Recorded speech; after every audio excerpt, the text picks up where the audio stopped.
Alinifuata kwa sauti ya upole na unyenyekevu kabisa. Akaniambia, mwanangu, kabla tujaondoka naomba tafadhali nimuombe Mungu. Kwa maana tumemaliza kazi, lakini nahisi bado kuna kitu ambacho hatujafanya.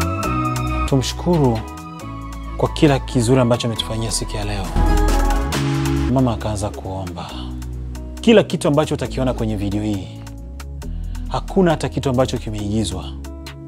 Hakuna kitu ambacho watu wetu wameigiza. No. Mungu wa mbingu, Mungu wangu ya juu zaidi, sikiliza sauti yangu iliyojaa na machungu. Nirehemu Mungu wangu, nacho kishika kishikiki, napanwa hela na nazeki.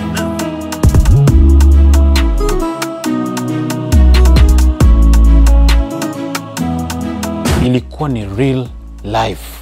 Kuanzia mwanzo mpaka mwisho wa hii video ni maisha ya kweli kabisa. Wimbo Fungua Mbingu ndio inaitwa. Fungua Mbingu ndio wimbo unaitwa. Wewe na kimbilia, kimbilia langu, wewe na tumaini langu, faraja langu, wewe ndiye faraja yangu. Nishike mkono Baba Mungu wangu. Ni wazi na ni kweli kwamba wakati fulani unapokuwa na muomba Mungu, naomba nikukumbushe kwamba uwe na kiasi. Na vile vile usiwe mepesi kulaumu. Pale tu unapoona kwamba Mungu wa mbinguni aliye juu zaidi ya kila kitu hajakujibu kama vile jinsi unavyotaka. Kwa maana inawezekana maisha yako ulionayo wewe, ndio mwingine pia anapiga magoti anamwomba Mungu kwamba at least ampatie ile maisha ulionayo wewe. Lakini wewe hayo maisha yako tayari yamekuchosha.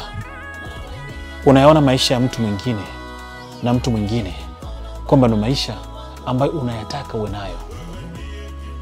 Lakini huyu wa nyuma yako anatamani japo afikie hata robo ya maisha yako ulionayo, hivi kwamba amshukuru Mungu kwa mema aliyomtendea. Sikuwahi kujua kwamba kuna watu ambao wanakula chakula kwa kukiokota jalalani.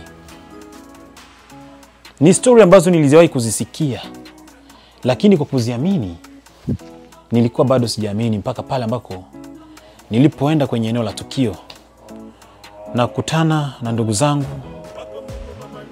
marafiki zangu, binadamu wenzangu kama mimi, wanaogota chakula kwenye jalala na wanakula. Nilikuwa nashika kamera huko nikiwa na shoot video.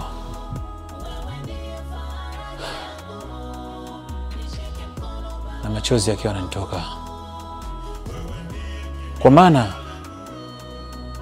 niliangalia maisha, hata sikuamini kweli kwamba ndicho ninachokiona. Wimbo unaitwa Fungua Mbingu. Nina vitu vingi sana ambavyo nimekuletea. Baada ya kukaa mbali kabisa na kamera kwa muda mrefu, na kuja na mwaliko kualika kwamba tafadhali nimekuletea wimbo ambao unaitwa Fungua Mbingu. Fungua Mbingu.